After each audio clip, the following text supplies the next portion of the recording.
Minnesota Republican Jason Lewis sits on the House Infrastructure Committee as well as the Budget Committee. So, Congressman, we get 2 for 1 here.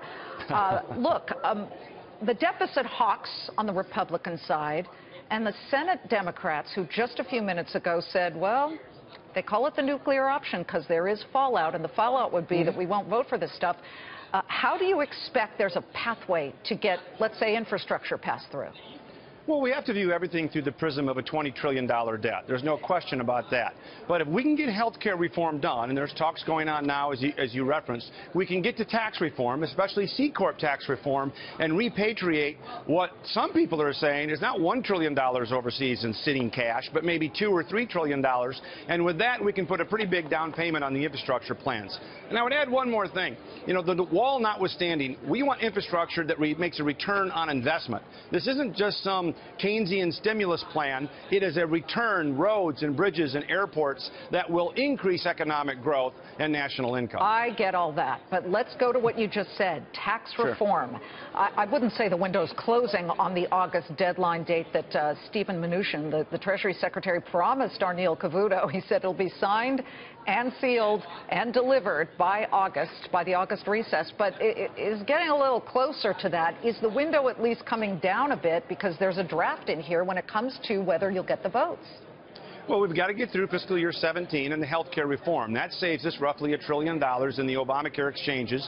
We do tax reform in FY18 with that. Ideally, we do it before the August recess. Ideally, secondary, we do it before the end of the year. But everybody's committed to this. And I will say on tax reform, it's a bipartisan effort, Liz. Would you be willing to give up your August recess to chew the fat over tax reform?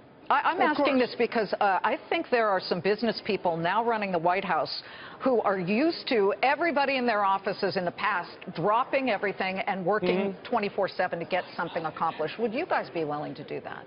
Well, the obvious answer there is if the air conditioning is working in the House office buildings. But, yes, I think most people would. What you don't want to do is set an artificial deadline. And then one you can't possibly meet.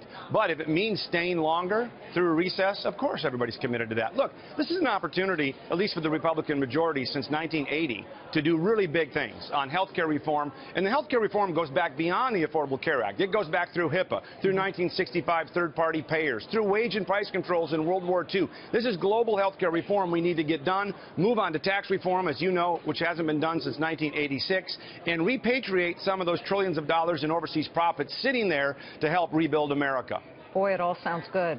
And everybody thought with a Republican Senate and a Republican Congress and a Republican president, health care would be done in a snap, but it wasn't. You know that these unintended situations pop up like the Freedom Caucus. But I guess I want to push on this infrastructure thing. How will you pay for that? You said you'd make $1 trillion once we figured out repatriation and health care and getting rid of the exchanges. But until we see that, isn't that like asking how many calories are in a slice of humble pie? We just don't know. You're right. I mean, that's a fair point.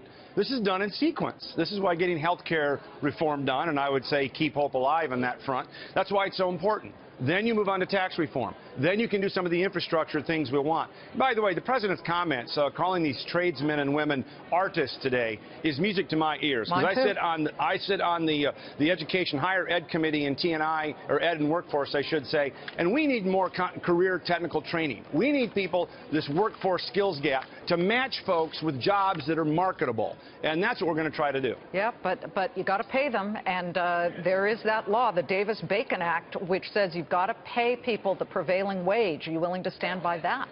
Well, look, the bottom line is we've got to do the things you mentioned first. We do have to do health care reform. We do have to do tax reform. And, you know, economic growth solves a lot of problems, Liz, and we can do a lot of great things once we're growing past 1.6, 1.9% GDP. Do you think you'll vote by Friday on health care? Paul Ryan is saying we've got a conceptual stage and it's starting to come together. I don't know, but if it's close, I think we'll stay. And you would vote? Yes? Yeah, we would stay to vote if it's close. Okay. Congressman Jason Lewis, good to see you. Thank you so much for joining us. You bet. My pleasure.